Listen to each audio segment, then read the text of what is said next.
Verdade, imparcialidade. Começa agora o programa A Hora da Verdade. Apresentação Carlos Frederico Gomes. Olá, amigo assinante, estamos iniciando mais o programa A Hora da Verdade na sua TV Mais, canal 15 da Multiplay, e na sua Litoral TV, canal 5 da NET. A campanha continua, as entrevistas continuam e, infelizmente, a irresponsabilidade na nossa imprensa também continua.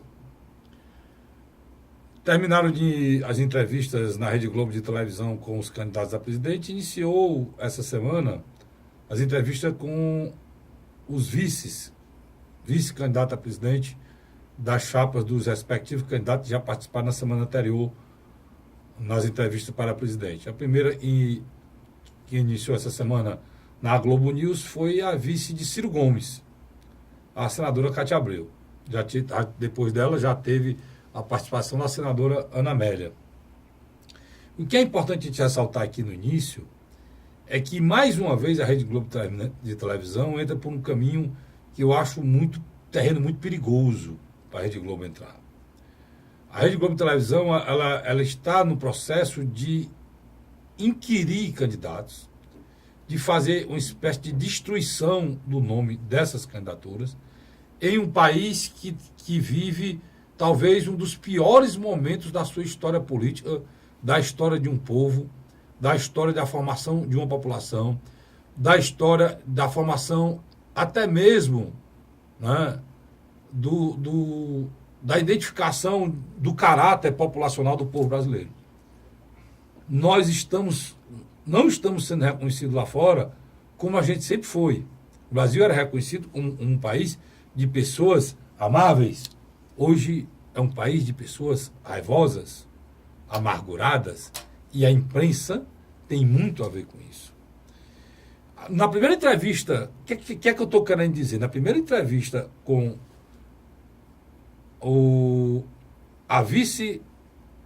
a candidata a vice-presidente de Ciro Gomes, a Rede Globo de televisão não tocou em nenhum instante de nenhum problema crucial que a gente vive, quer seja cultural, quer seja educacional, quer seja de saúde, quer seja de segurança pública. Todo o espaço, e não foi pouco, né, daquela entrevista, a discussão era trabalho escravo, porque ela foi presidente e ela é uma pessoa que tem atividade rural, então eu ligo que a pessoa, por ter atividade rural, eles ligam na cabeça, tem que defender o trabalho escravo, né, na cabeça deles, e a questão é inquirindo se ela defendia esse trabalho escravo. A outra questão do agrotóxico e contra o meio ambiente. Então sentaram toda a bateria de perguntas de todos os candidatos, ou de todos os jornalistas, na desconstrução da candidatura. Em nenhum instante falaram nem da cultura, e domingo o Museu Nacional tinha se destruído, né, por um fogo intenso, que mostra a irresponsabilidade de quem dirige o país em relação à cultura, a irresponsabilidade do reitor da universidade, que todo o dinheiro que pegava na universidade só colocava no pagamento de funcionário, e ele tinha gasto esse ano com o museu o mesmo tanto que ele gastou com um mês de salário dele. Ele gastou com o museu esse ano 33 mil reais, ele recebe 30 mil reais por mês, para você ter ideia do tamanho da responsabilidade. E mostra também que a nossa cultura, a nossa vida, a nossa história, pouco importa a todo mundo. Mesmo com isso, eles não entraram na área cultural. Rapidamente, só para falar o que é que precisava na cultura, no finalzinho, só para questionar que o plano de governo do Ciro não tinha nada para a cultura, não tinha nada para o museu. Eu pensei que era uma coisa, assim, em relação a Cátia Abreu, né, porque ela tinha sido ministra da Dilma, mas não, era uma coisa gratuita mesmo. Houve até um bate-boca muito ruim entre ela e a Mira Leitão novamente, né? Aí agora, posteriormente, veio a senadora Ana Amélia, que é uma senhora muito centrada, muito ética. Passaram a entrevista toda falando do PP, né? Eu queria saber se o PP, o Partido Progressista, ou os progressistas, é que irão resolver o problema nacional. Porque a mulher candidata a vice-prefeito por um partido que está destruído e eles só falavam nisso. Não falaram de saúde, não falaram de educação. Só falaram que ela defendia que o cidadão e mora numa propriedade rural tenha uma arma, enquanto o candidato dela, o Alckmin, era contra e tinha uma propaganda incisiva contra o Bolsonaro em relação àquela bala cortando tudo que passa na propaganda do Alckmin, estava dizendo que ela era contra o pensamento do candidato dela. É a coisa mais normal do mundo é você entender que quem mora na zona rural e não tem acesso à polícia tem que ter alguma coisa, pelo menos, para se defender enquanto alguém chega. Mas a Rede Globo de televisão parece que ela não sabe mais de nada. Ela estava questionando a incoerência de partidos Estado a Estado, como se ela não cobrisse a Rede Globo, não cobrisse as eleições no Brasil, que o tempo todo foi assim. Mas como ela não tem candidato, como ela não identificou ainda um candidato, ela está querendo criar problema para todos, para ver se alguém vai lá e dá o beijo. Parece que alguém já deu, né? Bolsonaro esteve lá essa semana com o guru dele da economia, que é amigo de um dos filhos do Roberto Marinho, dono da Globo, esteve 1h30. Não sei o que é que vai dar essa conversa no final. Sei que o Bolsonaro esteve 1h30 lá com o dono, um dos donos lá do Grupo Globo. Eu só quero lamentar. Por que essa insistência, caso falar mal da Globo? Porque a Globo tem feito muito mal ao nosso país e parece que depois que começou a eleição, ela resolveu terminar de mostrar que ou ela manda ou ela destrói. Porque não é possível que você tenha espaço, porque o que ela tem é uma concessão pública. Ela tem um império? Tem. Ela é um império de comunicação da América Latina? É. Mas ela tem uma concessão pública. E ela tem que prestar atenção nessa concessão pública. Porque nós vivemos um momento muito grave. Eu devo ser cobrado porque eu sou aqui um bem-te-vi tentando apagar uma fogueira. Ela não. Ela é a própria água que poderia apagar a fogueira desse país. E ontem a senadora Ana Amélia foi muito forte quando ela falou que o Brasil precisa de ponderação. O Brasil precisa de alguém dizer que acabar... Nós estamos incentivando no nosso país uma guerra civil, cara. Nós vivemos hoje em pleno ódio nas redes sociais. Talvez nós não estejamos na rua se matando, porque a gente consegue nas redes sociais desabafar. Mas há uma coisa muito forte do eu contra eles, do rico contra o pobre, do direita contra a esquerda, do heterossexual contra o homossexual, da feminista contra o não feminista. O Brasil está se acabando. E a Globo só incentiva isso. Por que é que nós temos que combater a Globo? Porque a Globo ela tem hegemonia na televisão aberta do nosso país. E se ela continuar fazendo isso, ela vai levar o nosso país à destruição. E pode ser que alguém lá escute alguma coisa, o BTV aqui tentando apagar o fogo, e diga para eles, rapaz, vamos parar, vamos aproveitar o resto do espaço que nós temos que dar a essa eleição, porque só tem um caminho para você resolver o problema nacional, que é a eleição. Vamos aproveitar o restinho e vamos tentar ver o problema do nosso país com seriedade que precisa ser visto. No Rio de Janeiro, as pessoas não vão conseguir se candidatar, o crime organizado está mandando lá. Nas periferias de todos os estados, o crime organizado está mandando. E vai passar assembleias, e vai, inclusive, ter tentáculos dentro de vários governos de estado por aí. E uma coisa não está sendo discutida. Existiam estados que tiveram ganhos agora com os resultados da educação. O Ceará foi um deles. É o número um na educação infantil, não saiu em canto nenhum. Em nada. O Ceará hoje é o nota 10 na educação infantil no Brasil todo. Sobral, sendo mais exato. E o Ceará, que estava em 12º no ensino médio, hoje já está em 4º. Já está igual com São Paulo no ensino médio, coisa que também ninguém falou. O trabalho está sendo feito aí no ensino médio, que é importante, e ninguém discute. A questão da saúde, ninguém discute. Tem gente falando que vai resolver o problema da segurança da bala. Ninguém perguntou como é que a bala vai resolver o problema, ou procurar um caminho, um plano, para que essas pessoas que estão dizendo que vão resolver na bala, tenham um plano estratégico montado para dizer como é que vai ser feito. Esse é o papel da imprensa, cara. Esclarecer. Não é confundir, não. E é isso que eu vou cobrar aqui. Até o dia da eleição. Porque senão nós iremos chegar no segundo turno. Como a gente chegou no ano passado. Como é que chegou na eleição passada no segundo turno? Totalmente sem opção. A gente estava literalmente entre o cão e o Satanás. E é isso, Luiz, que eu estou lutando e vou falar, né? Para depois dizer o que tu não falou, né? Para que as pessoas assumam a responsabilidade em relação a essa situação, né? Eu acho que as suas colocações foram de uma primazia impressionante. Na grande realidade, né, Carlos Frederico, o problema da cultura, que eu acho que é um ponto que a gente tem que tocar indiscutivelmente. Nem os cariocas frequentavam aquele museu. Mas ele estava naquele museu, Luiz, estava a sua história. Universidade Federal do Rio de Janeiro. Mas já estava a sua história e estava a minha história lá.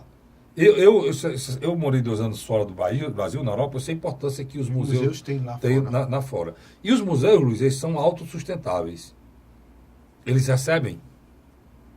E aí o Estado completa. O modelo dele é o modelo da qual tanto o capital financeiro participa na administração, como também o sistema público. Aqui no Brasil é o inverso. Houve um esvaziamento. Tudo é para o Estado pagar, né? E o Estado não tem dinheiro para nada. Só que... E lá, só para terminar esse assunto que você tocou, só para ler lá, aquele dado que eu coloquei, ele colocar para você analisar, a universidade recebe o dinheiro, não tem a verba discriminada, ou não tem um orçamento separado, ou não tem uma dotação separada para o museu, tá entendendo? Eles recebem 2 milhões para a universidade e vão investir no museu se quiserem. Você está entendendo, né? É um erro, que o museu era para ter um orçamento próprio, ou então era para ter uma verba destinada a ele mensalmente, não tinha. Então, o que eu disse para ti, esse ano gastaram 30 mil reais com o museu. Esse ano. O gasto feito com o museu foi 30 mil reais. Tu acredita nisso, Luiz? O Carlos Frederico, quem vem de Messejana tem um local chamado Casa José de Alencar. A Casa de Alencar hoje não existe mais, né? Existe lá ainda resquícios do período da qual tinha-se lá a fazenda. Aquele patrimônio é da Federal, Universidade Federal do Ceará. E há uma alocação de recursos. Se você fizer um comparativo da Casa de José de Alencar em termos de recebimento de recursos e do museu, o museu recebia bem menos. Aí, infelizmente, parece que a direção da Universidade Federal de Janeiro é do PSOL. Lá o PSOL tem uma forte influência lá na essa discussão, sim. Essa discussão. E uma coisa interessante, infelizmente nós temos que ir para essa questão ideológica. E há uma irresponsabilidade também dos governos federais, todos eles, sem exceção de nenhum, quando não tem a consciência que o Museu Nacional deve ser ligado diretamente ao Ministério da Cultura. Ou ele pode até ter um convênio com a universidade, porque tem a parte científica, até a parte paleontológica que era feita lá, tem a parte científica que era um museu que tinha toda essa parte científica, a história, porque a universidade tem um curso de história. O nosso cameraman aqui, que também é o nosso produtor, Vicente, postou a foto dele lá na frente do museu. Pronto. Ele visitou o museu. Outra coisa também, Luiz, o Museu do Ipiranga é ligado à USP, lá em São Paulo, que também é um museu emblemático, né, em relação à independência do Brasil. Mas tudo isso, olha, são coisas... O próprio mausoléu onde estava... Para você ter ideia, o Ceará foi atingido naquele centro. O próprio mausoléu que nós tínhamos aqui de Castelo Branco, objetos dele foram roubados. Pois é, então... Quer dizer, eu chegar só nesse assunto. O Brasil passa... O Brasil não tem uma política pública de preservação da história do seu patrimônio cultural. E parece que o mundo lamentou mais do que a gente. Eu acredito que sim. O mundo lamentou mais do que a gente. Porque lá, olha, a gente já não cuidava da nossa história. Agora a gente destruiu a nossa história, né? Destruiu. Então vamos ver se agora, pelo menos, a gente refaz o presente, faz um presente novo, faz um futuro melhor, para que lá na frente a gente possa contar essa história que a gente participa hoje aqui de uma maneira melhor. E a gente aprenda a cuidar da nossa história. Porque, Luiz, não é brincadeira, não. Olha, tudo que diz respeito à formação do povo brasileiro foi destruído naquele museu. E a biblioteca? A biblioteca que era uma não, ainda bem que nós temos separado, né? A Biblioteca Nacional e a Pinacoteca. Se não tinha ido embora, era tudo, né? Mas tem obras lá que só tinham lá. Então, nós tivemos uma perca patrimonial. Como eu ia dizer, o Ceará foi atingido. Os principais fósseis descoberta aqui no Cariri estavam lá.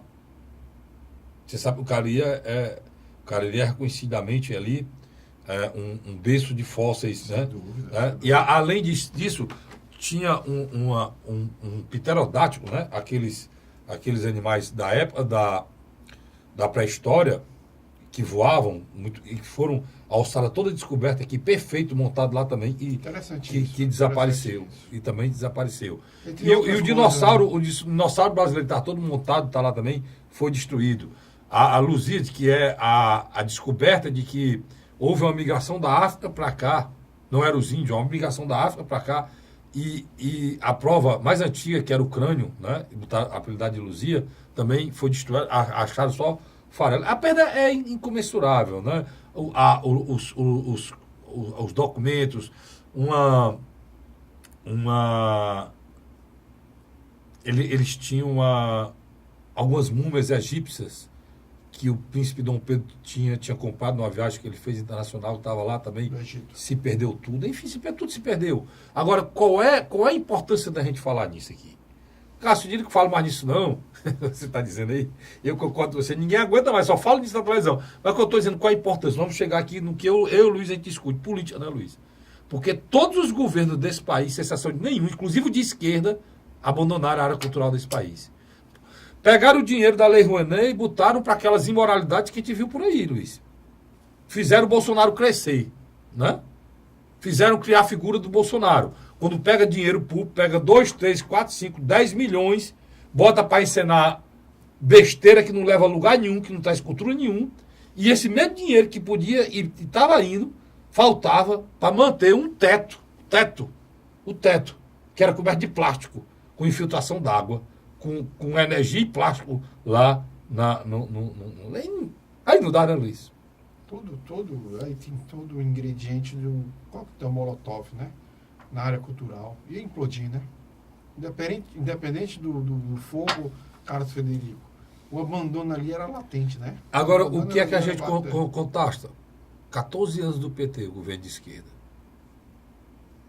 Esse governo, esse museu só tem 2 anos de abandono no governo de direita. Não, os recursos já tinham sido cortados. Presta atenção, pois é que eu estou querendo dizer. Esse governo só tem 2 anos de abandono.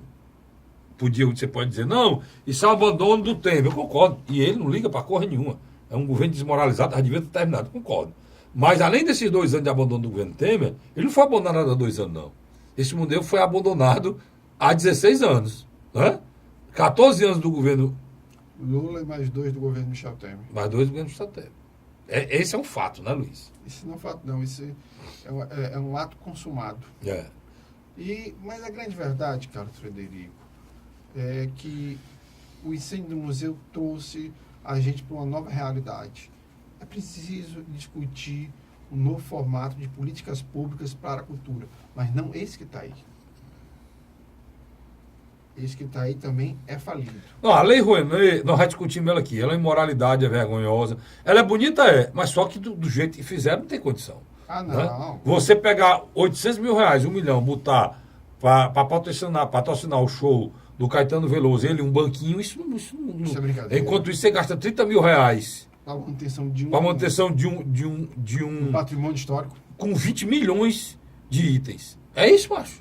É isso aí. 20 milhões de itens. Quer dizer, uma perca assim incalculável, né?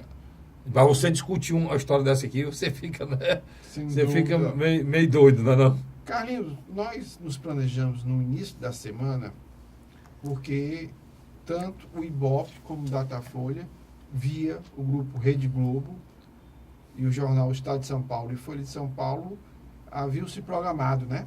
Então, esse programa que nós gravamos... A gente falou, inclusive. Ele era para a gente fazer essa discussão sobre esses novos números, já baseado em praticamente uma semana de televisão e rádio. Não, e sem o Lula, né? Com a decisão do TSE. Ainda foi tinha mais houve, isso. meu amigo? Não houve pesquisa. Houve pesquisa. Não houve pesquisa, ela não foi divulgada. Me diga por quê, que eu estou querendo saber, depois eu digo o que é que eu acho, se eu concordo com você ou não. Eles alegaram, né, porque em função do processo de tornar o Lula inelegível, a partir do momento que a pesquisa apresentava cenários com Lula ou sem Lula, ela já estava contaminada e não ia de acordo com o Tribunal Superior Eleitoral. Brincadeira, né, Carlos Frederico? Isso foi o que alegaram. Pelo Ibope. Eu não sei se é verdade ou não. Eu sei que eles fizeram a pesquisa sem o Lula. 2 cenários. Sem o Lula... Não é porque não era nem para fazer mais mesmo, né? Não sei se... Né? Eu acho que deveriam ter divulgado o cenário só sem o Lula. Ou não podia não divulgar? Poderia. Hã? Poderia, não haveria nenhum problema. É. E de lá para cá aconteceu muita coisa. Vou dizer várias coisas que aconteceram. Algumas pessoas em segunda instância foram liberadas para ser candidato, né, Luiz? Dizem que o senador lá, o ex-senador, deputado federal do Forte, lá do Piauí, Heráclito Forte, parece que foi uma das pessoas que foram liberadas para ser candidato em segunda instância. E Sob júdice, né? O senhor Luiz Inácio Lula da Silva já está requerendo para ele. Quem pensou que ele ia desistir, a defesa tenta sustentar a inelegibilidade do ex-presidente condenado em segunda instância. A defesa está tentando suspender essa inelegibilidade. E já entrou com um pedido, está na mão do Fachin. Carlos... E em vez de haver a troca imediata pelo Haddad, o Lula ainda está tentando ser candidato. Luiz, a vontade do Lula ser candidato é muito forte, né, macho? Acho que tá aí. Eu ouvi dizendo, não sei se é verdade, e você pode dizer, está irritando até pessoas do próprio PT, né? O Partido Comunista do Brasil, também está irritado. que faz parte da coligação, na qual são 4 partidos, PT, PCdoB, PROS e PCO, literalmente disse que não há mais como adiar. O correto é o Lula passar o bastão para o Haddad e o Haddad sair da candidatura de vice-presidente e deixar que a Manuela ocupe esse espaço. O limite que o Lula quer levar essa passagem é dia 11. Mas alguns analistas políticos e alguns integrantes da Executiva Nacional do Partido dos Trabalhadores acham que já é tarde demais.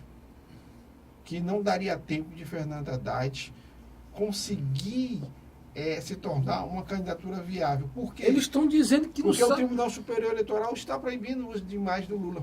E eles já estão dizendo, Luiz, que eles não estão sabendo nem qual é o nome do candidato. Não sabe se chama ele de Fernando ou de Haddad.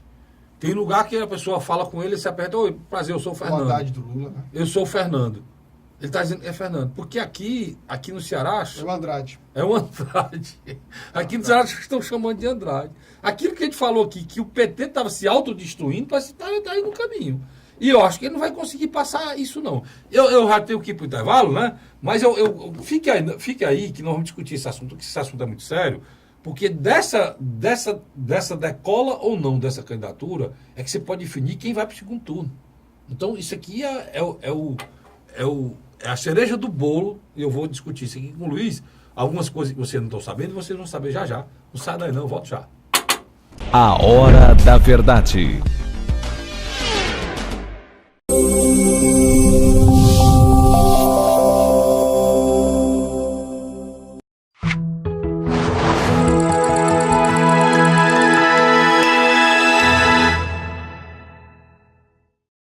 A Hora da Verdade. Estamos de volta com o segundo bloco do seu programa, do meu programa, do nosso programa A Hora da Verdade, na sua TV+, canal 15 da Multiplay, na sua Litoral TV, canal 5 da NET. Eu disse no bloco passado, e vou reiterar aqui para você o seguinte, a cereja do bolo, Luiz, é a candidatura da Haddad, por quê? Porque ou a Haddad herda alguma coisa dos 35 que o Lula tinha e vai para o segundo turno, porque eu já disse aqui, o Luiz já afirmou, eu reafirmo, só que se acontecer alguma tragédia, mas se não acontecer nenhuma tragédia, o Jair Messias Bolsonaro está no segundo turno, hoje o segundo lugar está sendo dividido entre Ciro e Marina e Alckmin. E o Haddad pode chegar e passar os 3. E nós temos uma eleição atípica. A gente pode ter, Luiz, não sei se você concorda comigo, se discordar pode ficar à vontade, não se constreja por isso não, nós podemos ter uma disputa muito grande de 4 candidaturas tentando chegar no segundo turno. Né? Mas nesse perfil que você está falando, eu acho que a candidatura do Jair Bolsonaro já, literalmente, hoje, domina o campo de centro-direita. Por quê? Porque a candidatura do Geraldo Alckmin, mesmo com o tempo de televisão, o apoio maciço... Não está do decolando. partido, não decolou. Não está decolando. E ele está muito interessado no eleitor do Bolsonaro. Que era o antigo eleitor dele. Mas que ele não entendeu que esse eleitor não volta mais para ele. Eu também acho que não. Porque Não. a análise que eu faço, quando você tem um eleitor que ele dá 20 pontos percentual na estimulada, ele dá 16, 15, 16 na espontânea, é um eleitor definido, cara. Acabou. É o único eleitor consolidado, dos candidatos competitivos. Aconteça o que aconteça, digo que a história é brigando, né? Querendo matar quem é contra. A história é essa. Assim, querendo matar, o que eu estou dizendo, não é literalmente as pessoas... Por exemplo, o Bolsonaro disse que ia metralhar os petralhas lá no Acre, né? O pessoal era uma metáfora. É uma metáfora. Ele está sendo processado, inclusive, pela Procuradoria-Geral da República, né? Pelos termos. Porque ele pegou um tripé... Vocês não estão vendo, porque está na minha frente, tem um tripé aqui... O tripé aqui da câmera, ele pegou o tripé e fez assim, um sucesso metralhando, e ficou parecido de longe com a metralhadora mesmo, aquelas metralhadoras do Exército. E tá uma confusão aí. Apologia à violência. Tá uma apologia à violência. Mas hoje o eleitor do Bolsonaro está brigando com quem é contra. Ele não quer saber mais se ele não está indeciso em nada, não. Tá certo? O que o Carlos Frederico está querendo colocar... Deixa eu só fechar aí, Luiz, para me colocar, para tu analisar já junto. Como o eleitor do Bolsonaro está definido, a discussão é os quatro, né? Quem irá chegar lá? O que é que eu estou querendo dizer para você? O Ciro abandonou a possibilidade de ter o eleitor do Bolsonaro. Inclusive, ele critica o eleitor do Bolsonaro hoje, né? E há hoje uma aminosidade muito grande entre o Ciro e os eleitores do Bolsonaro. Tá certo? O Ciro desistiu desse eleitor. Deixa eu explicar. O que aconteceu muito claro, aí eu vou lhe mudar para você explicar tudo, e aí é importante eu lhe dar esse dado, você não está na minha cabeça, é porque eu estou falando, é que o Ciro, essa semana, mostrou de forma clara qual é a intenção dele. Ele não tem o apoio do PT, o PT jamais o apoiará, mas ele saiu num congresso que ele estava, estou me lembrando aqui aonde, numa defesa clara, né, jurídica, de que o Lula não era para estar preso. O Lula só estaria preso se ele estivesse sendo julgado por um tribunal ou por um juiz nos moldes que é feito na justiça inglesa, americana, anglo-saxão, né? Que eles não olham a materialidade da prova para prender ninguém. O conjunto da obra pode levar a essa prisão. O que ele estava querendo dizer, na justiça brasileira, por Lula estar preso, ele teria que ter prova cabal, material do seu delito, que ele não tinha. E ele estava falando como um jurista, e literalmente, dentro desse processo, ele defendeu o Lula. E foi ríspido com a colega nossa, a Canete, né? E a outra que é, inclusive, da Jovem Pan News também, e estava lá mediando o processo. Foi ríspido, mas eu tive o trabalho de acompanhar e ver os comentários de quem viu o vídeo do Ciro, e de norte a sul do Brasil, pessoas simpáticas ao Lula e ao Haddad, estavam dizendo que não era mais Haddad, não. O homem era o Ciro. Era um que tinha força e coragem para enfrentar o Bolsonaro. O meu amigo Carlos Frederico, ele fez um curso de marketing eleitoral. O que acontece? Não meta meu curso aqui não, ele me assessora. Ele faz pesquisas qualitativas e Gostei. quantitativas. Gostei. Então ele diz, Luiz Cláudio, é o seguinte, você pode ocupar o espaço que outrora era do Lula.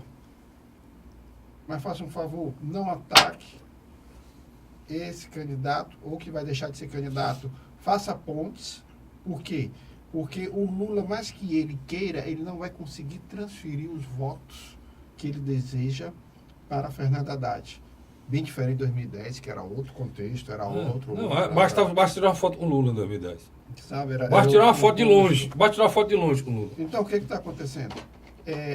O Ciro tinha duas possibilidades.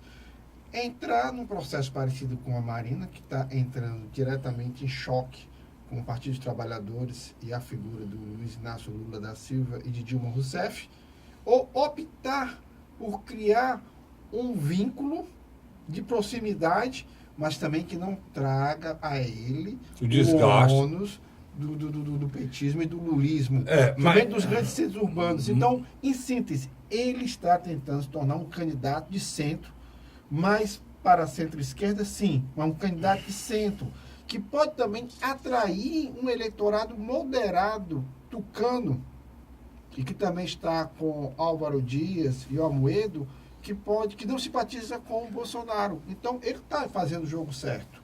Ele está fazendo o jogo certo.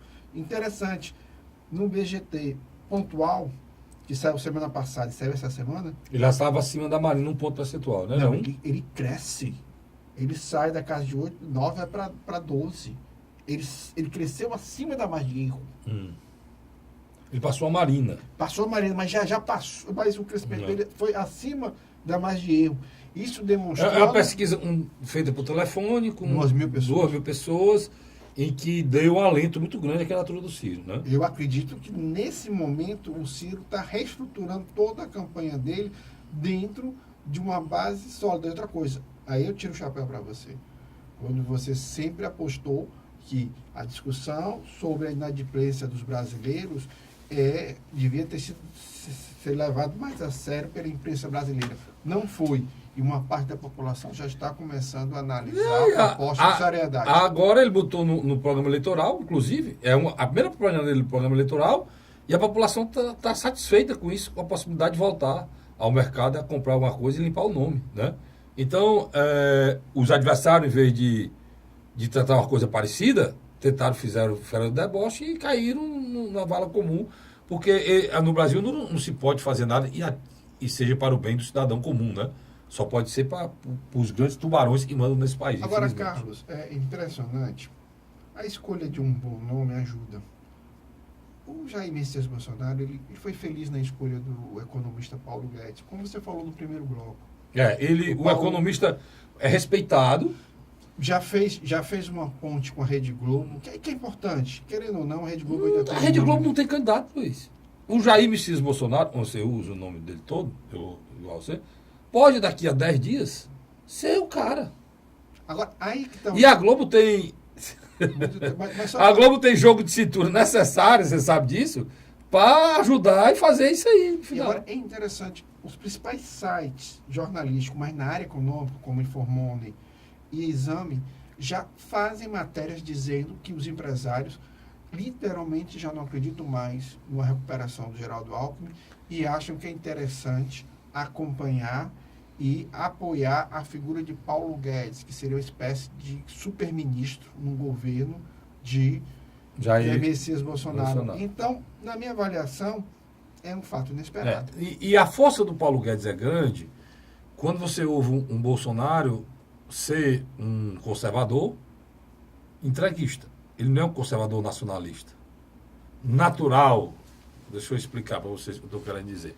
Naturalmente, o Bolsonaro, ele era como o Enéas, ele teve vontade de votar e não teve coragem de votar.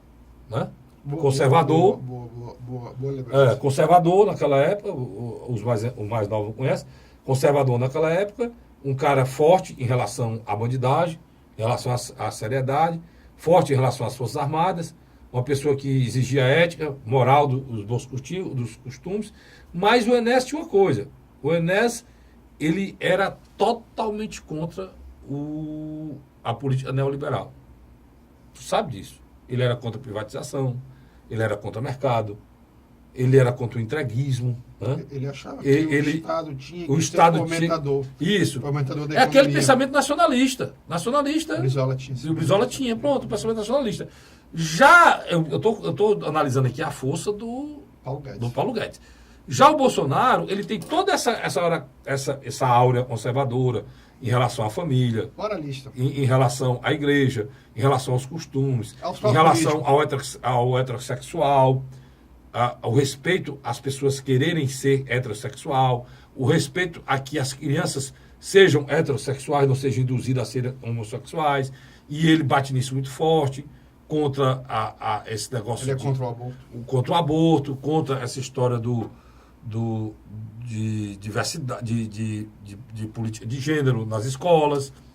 Mas quando você vai para a política econômica, ele é mais neoliberal do que o Alckmin. Pelo Paulo Guedes, sim. Entendeu? Você tem razão. Então, essa... Só fazendo uma ressalva.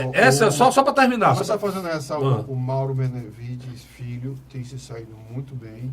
Aonde passa... Que é contra a política neoliberal. Que né? é o economista hoje que cuida da pasta de... Então, só para terminar, eu estou querendo dizer que ele aí... Ele aí, ele vende o que o Paulo Guedes... O Paulo Guedes, né? A agenda do Paulo Guedes. O Bolsonaro aí, eu talvez dizer, não é a opinião própria dele, não.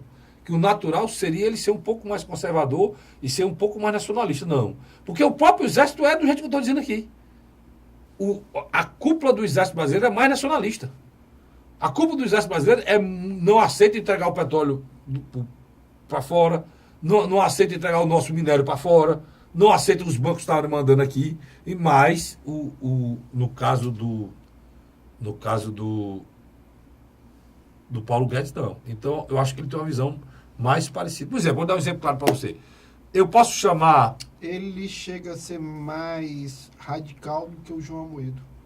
Muito mais, porque ele falou em privatizar a Petrobras e o João Amoedo ainda não falou em privatizar a Petrobras. Quer dizer, E ele falou em privatizar os dois bancos. Agora que ele voltou atrás na declaração, disse que não. Mas o João Amoedo é a favor de privatizar os dois bancos. Só lembrando que nesse ponto aí, ele se diverge do Trump. O Trump é nacionalista, cara. porque o Trump acredita que as empresas não devem mais sair dos Estados Unidos porque elas recebem incentivo lá, mas criam emprego fora. O Trump é o cara mais protecionista que tem no mundo hoje. Poxa, é interessante essa sua Então, comparação. há uma divergência aí, economicamente, por exemplo. Carlos, o que é que lhe aproxima do pensamento do Bolsonaro? Me aproxima do pensamento do Bolsonaro que nós vivemos uma guerra e que o Brasil tem que entender que hoje a questão da segurança pública ela é fundamental para tudo. É dar um exemplo claro, não se faz mais política no Brasil. Se não faz mais política, não tem mais democracia. Por que eles fazem mais política? Porque o crime organizado está dentro dos bairros, impedindo que pessoas façam política. Por exemplo, o Bolsonaro vai ter dificuldade para ir nos bairros, aonde ele chega. Por quê? Porque o crime organizado, o Bolsonaro é a pessoa que está hoje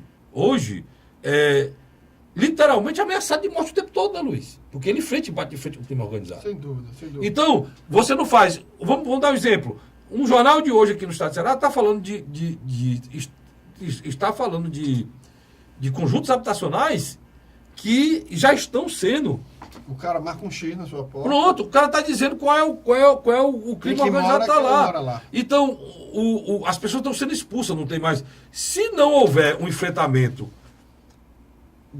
com a força necessária para entender o momento difícil que a gente vive hoje da nossa segurança pública, não vai ter governo. Então, nesse ponto, o Bolsonaro tem razão. Agora, o que eu cobro do Bolsonaro é que ele me diga como ele vai fazer isso. Que ele tem razão, que ele precisa ser enfrentado isso aí com força, precisa. Agora, como ele vai fazer, que ele não disse ainda. Essa é a minha discussão.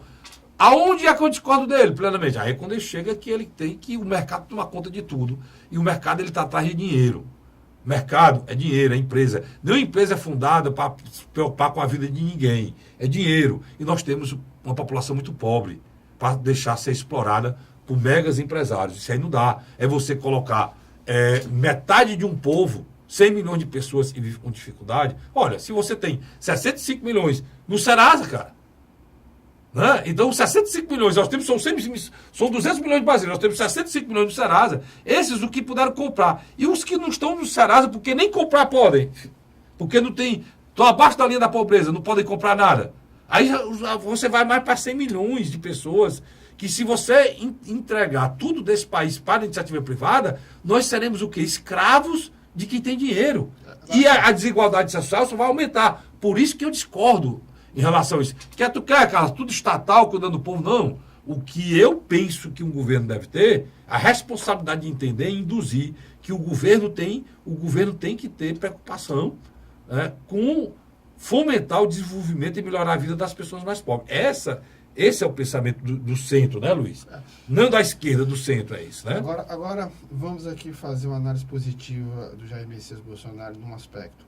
Ele demonstrou que qualquer articulista político, qualquer marqueteiro que achava que bastava você ter o número X de partidos, um tempo muito bom de televisão e rádio e recurso financeiro, a sua candidatura com certeza iria para o segundo turno. Ele foi pela contramão.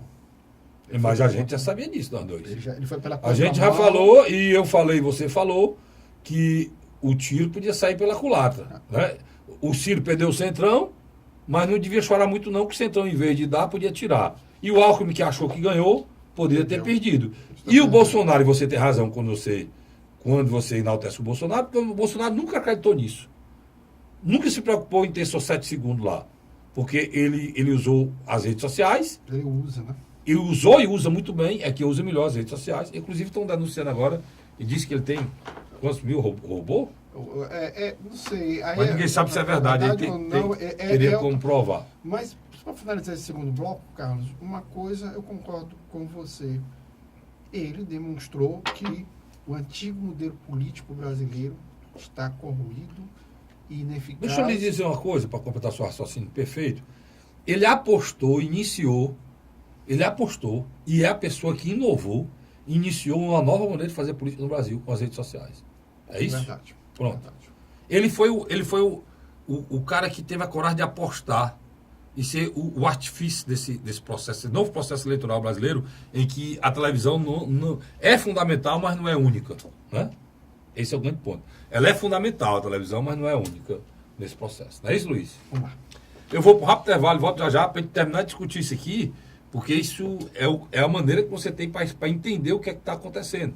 Vamos falar das outras candidaturas que estão nesse processo. Falamos do Ciro, falando do Bolsonaro, vamos falar agora do Alckmin, no segundo bloco, da Marina, que estão nessa disputa junto com... Álvaro Dias, Amoedo ainda. Mas e os outros pequenos, a importância deles também nesse processo. Sai da noite e volta já já. A Hora da Verdade.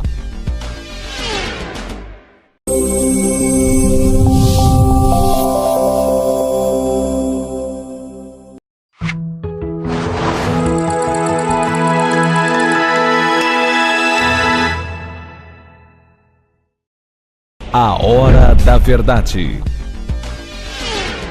Estamos de volta com o terceiro bloco do seu programa, do nosso programa Hora da Verdade, na sua TV+, canal 5 na Multiplay, na sua Litoral TV, canal 5 da NET.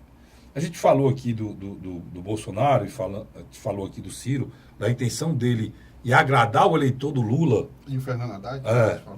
Ele desprezou o Fernando Haddad, mas quer agradar o eleitor do Lula. O Ciro sabe que ele só vai para o segundo turno se parte do eleitorado do Lula for herdado por ele. E também tem uma coisa aqui interessante, e é importante a gente dizer, por que é que está essa disputa dos quatro?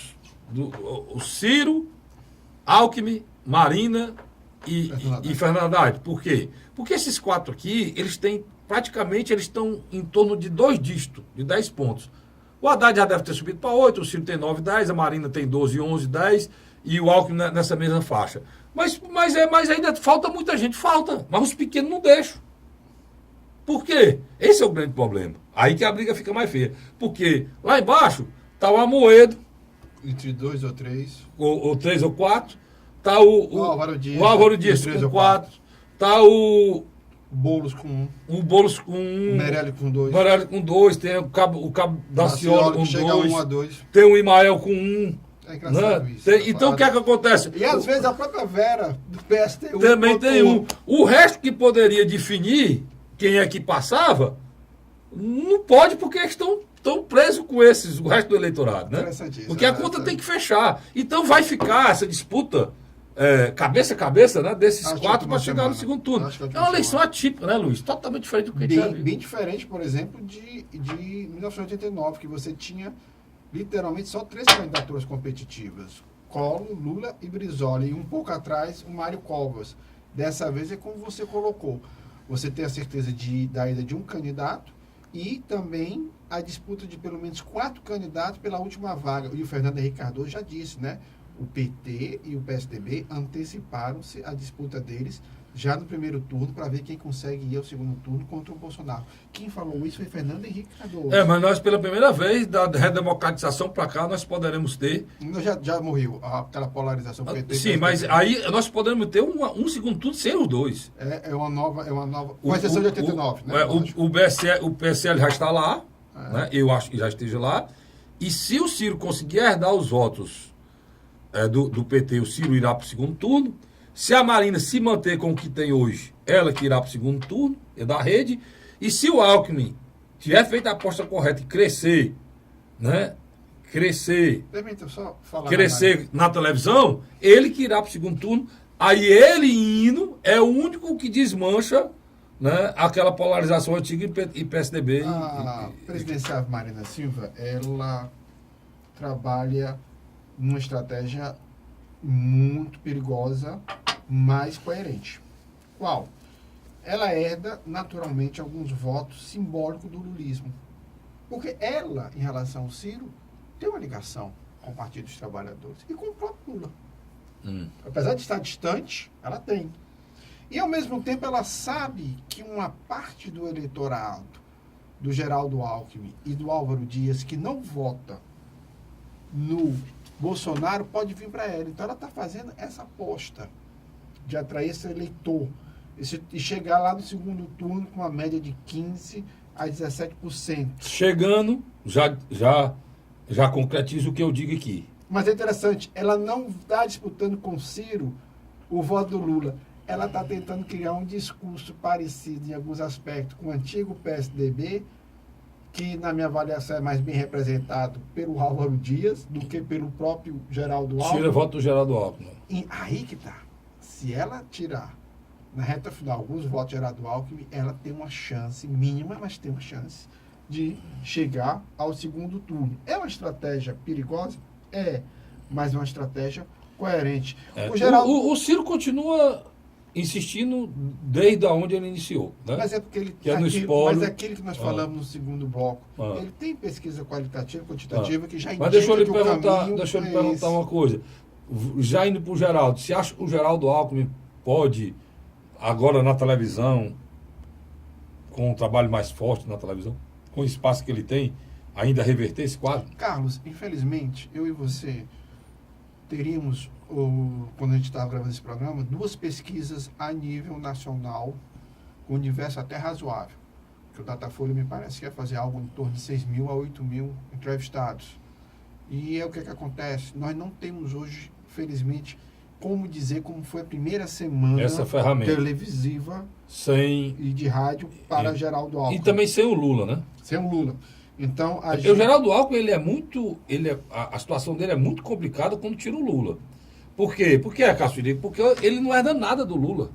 Carlos, né, Luiz? E a Marina, os concorrentes dele herdam diretamente.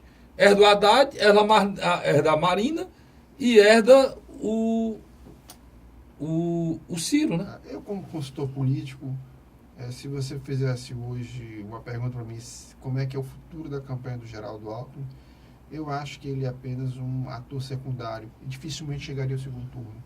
Hoje eu não tenho nenhum medo de afirmar isso.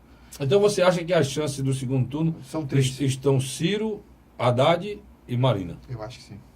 É o voto da orfandade do Lula. Mas, Luiz, com todo esse aparelhado, essa quantidade de partido, esse homem, espaço de televisão, você liga a televisão, você só vê o Alckmin. Mas ele não tem palanques estaduais defendendo ele. Aqui no Ceará é triste, né? Por exemplo, em Minas Gerais, a Anastasia está mais preocupada com a sua candidatura. E a Anastasia lidera lá em Minas Gerais. Mas está mais preocupado em si do que literalmente com a campanha nacional.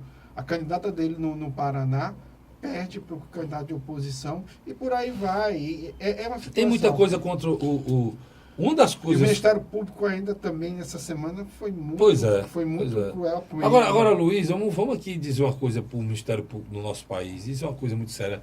Cara, nós tivemos muito tempo para que as denúncias fossem feitas, né, Luiz? Fosse em cima da hora, como agora. Muito tempo para que essas denúncias... O Ministério Público Estadual, lá de São Paulo, o Ministério Público Federal, eles tinham que ter tido cuidado de ter apressado esse processo, de essas denúncias todas terem sido feitas antes do processo eleitoral começar. Porque, Luiz, isso pode ser usado politicamente de acordo com o que você gosta ou não, cara. Isso pode ser usado. Hã? Carlos, entendeu? Concordo. Quando o Geraldo Alckmin passou por Fortaleza, ele fez a primeira parada num ambiente na qual ele se sente bem, que foi na FIEC. Ele falou, os empresários gostaram do tom da discussão na área econômica do mesmo. E, no segundo momento, ele percorreu algumas cidades do estado do Ceará. Por último, Caucaia. O que a gente sente? A gente nota que Geraldo Alckmin em alguns momentos, precisou de uma assessoria direta do deputado federal Danilo Forte, que praticamente entrou de corpo e alma na campanha dele aqui no estado do Ceará. Isso talvez é um caso ímpar em toda a Federação Brasileira, porque tem estados que a situação geral do Alckmin, mesmo no papel tendo muitos partidos, não apresenta pessoas que estão tão engajadas fortemente. E, por outro lado, indiscutivelmente, aquilo que você já me chamou a atenção, parece-me que o PSDB do Ceará já não é o PSDB de alguns anos atrás, né, Carlos? É um PSDB que é a sombra do que já foi, né? Maior partido. Não, já é. Tem um deputado estadual, né? Um deputado federal. Eleito. Agora tem dois, né? Eleição. Tem dois que foram para lá, mas reeleito na outra eleição. Estadual. Na última eleição era um deputado só estadual. Agora são dois. Agora são dois porque eu consegui a filiação da filha do Roberto Pessoa, né? Quer dizer, isso, Luiz, sem nenhum justificativo. Me perdoe o senador Tasso Gereissati, mas o senador Tasso Gereissati, ou ele não gosta do partido dele, ou então ele está deixando a vida pública. Mais uma vez, ele puxa, ele toma atitudes que a gente não vê. Porque para a pessoa ser política, a pessoa precisa querer, precisa trabalhar, precisa gastar tempo, precisa se dedicar com qualquer coisa da sua vida. O PSDB, que já foi um partido que teve 16 cadeiras na Assembleia, para ter uma. 11 deputados federais. Então, por aí vai. E o PSDB... Porque o PSDB não se acabou assim no resto do Brasil, não. Se acabou aqui no Ceará. Né? Porque eram 3 estados emblemáticos da força do PSDB a nível nacional. Era São Paulo, que continua sendo até hoje. Minas Gerais e o Ceará. Eram os 3 estados emblemáticos. Eram 3 figuras emblemáticas do PSDB no Brasil. Em São Paulo tinha muitos, tinha Mário Covas, Fernando Henrique. Todos ligados a Alckmin, tudo lá. Em Minas Gerais tinha o Aécio Neves, o próprio o Eduardo Azeredo, que foi governador também. Foi governador. O Eduardo Azeredo. E no Ceará era Tasso Gereissati. E o grupo político. E o grupo político Tasso Gereissati. Então, de uma hora para outra, o Ceará foi praticamente abandonado. A sorte. Nós tínhamos figuras que a gente olhava de longe e sabia que era tucano, e deixaram o partido por total falta de apoio e abandono mesmo. Agora, Carlos, por outro lado, na sua avaliação, Álvaro Dias é só um figurante hoje em dia? Ele e o João Moedo. Rapaz, o Álvaro Dias, ele apostou numa retórica tucana. Ele apostou no nome dele, em ser diferente, em uma postura diferente, num momento diferente que o país vivia. Ele não tinha espaço no PSDB, como líder nacional, queria ter, e apostou no nome dele, vaidade. Eu acho que eu explico assim. Eu acredito já nessa altura do campeonato, eu acho que ele já não decola. Assim como eu acho que o João Moedo tentou implantar um discurso mais liberal no debate, mas eu acho que ele foi atropelado pelo economista do Jair Bolsonaro, Paulo Guedes. Eu acho que essas duas figuras, elas vão ser importantes num eventual segundo turno, porque, na minha avaliação, já começa a se desenhar esse cenário, né, Carlos Frederico? O eleitor já começa a se direcionar a uma preferência. E o Ciro Gomes tem feito o correto. Ele não está deixando que a polarização fique entre Bolsonaro e Fernando Haddad. Por quê? Beneficia o Bolsonaro, o voto anti-PT. E ele está fazendo o quê? Ele está fazendo com que um voto mais moderado, mesmo sendo antipetista, venha para ele, junto com um voto também moderado, lulista, que impeça que o Bolsonaro tire uma votação muito grande que o coloque no segundo turno como franco favorito. Porque, eu não tenho dúvida, independente dos ataques hoje televisíveis, eu acho que o Bolsonaro vai ao segundo turno e terá uma votação acima de 25%, pelo mapa que está se desenhando agora, no início do mês de setembro. Eu posso estar errado daqui a 10 dias e ter que mudar toda a minha análise, mas nesse momento eu vejo que a televisão e rádio não tira voto de Jair Messias Bolsonaro e, por outro lado, reafirmo que Ciro Gomes está fazendo a estratégia correta, que é polarizar com o Bolsonaro no lugar de Fernando Haddad dentro de um debate propositivo. E é importante te relembrar o seguinte, nessa reta final, isso é bom você saber, quem vai definir quem vai chegar lá, porque esse quadro que a gente mostrou aqui, de quatro disputando, talvez só 3, já com o Luiz definindo que o Alckmin não vai conseguir reverter isso na televisão. Eu ainda sou mais cauteloso, mas eu respeito a posição do Luiz, mas ele tem razão, porque a grande inovação quem fez foi o Bolsonaro. O Bolsonaro fez a grande inovação de acreditar nas redes sociais e já chegou lá. E, cara, por que é que eu acho que ele não pode cair? Porque não cai, porque ele tem... O Bolsonaro já virou... não é mais a política, né? Não sei se você presta atenção onde ele vai, onde ele chega, ele já tem seguidores. Já está virando assim um mantra, está virando assim uma coisa parecida com o Lula, né? Entendeu? A coisa de ele ter o nome de Messias está virando assim um Messias da direita, né, Luiz? Como o Lula era o Messias da esquerda, né? Está virando uma coisa muito parecida. E aí quando vira, para ser mais claro, está virando uma espécie de fanatismo, né? E quando vai envereda por esse caminho, você não consegue, isso não oscila mais. As pessoas não analisam mais se está certo ou errado a sua definição. Elas já estão definidas, né? Então, por isso que eu coloco já ele lá. Não coloco os outras 4 candidaturas, estão disputando. E essa disputa é muito difícil, porque os votos que poderiam oscilar entre eles estão com outras candidaturas que foram pulverizadas, né? Mas o eleitor é sábio. Ele vai fazer a mudança. Não tem a história do futebol que diz que isso vai ser resolvido no detalhe? O jogo está 0-0, faltando 5 minutos para terminar. Rapaz, esse jogo aqui é pau a pau, é um clássico. Aí o comentarista disse, isso vai terminar num detalhe. Qual é o detalhe? É uma bola que bate na trave e não entra, é um pênalti feito no último minuto, ou uma bola cabeceada que bateu na mão do zagueiro e vira um pênalti. Pois quem vai ganhar essa eleição, né? Quem vai ter a possibilidade de ir para o segundo turno, ou o Messias Bolsonaro, vai ser no detalhe. Aí, Luiz, quem vai definir é a inteligência de cada um, não é isso? Você, por exemplo, pega um eleitor como o do Amoedo e do Álvaro Dias, aí é um universo de 6% dos votos. Esse eleitor, em determinado momento, ele vai chegar na última semana e ele vai dizer, meu candidato não tem chance. Eu vou votar numa candidatura. Ou vamos dar um exemplo. Se o Alckmin conseguisse retirar essas 2 candidaturas, dando um exemplo. Um pacto. Né? Dando um exemplo. Fazendo pacto. Isso acontece, cara. É normal. Acontece. É normal. Acontece. Normal. E numa disputa dessa aqui, isso pode acontecer. Né? Luiz, obrigado, cara. Eu que agradeço. Obrigado você, Luiz. Obrigado você, assinante. Obrigado pelo carinho, obrigado pela audiência. Eu volto na próxima semana, se Deus quiser, com o programa Hora da Verdade. Até lá.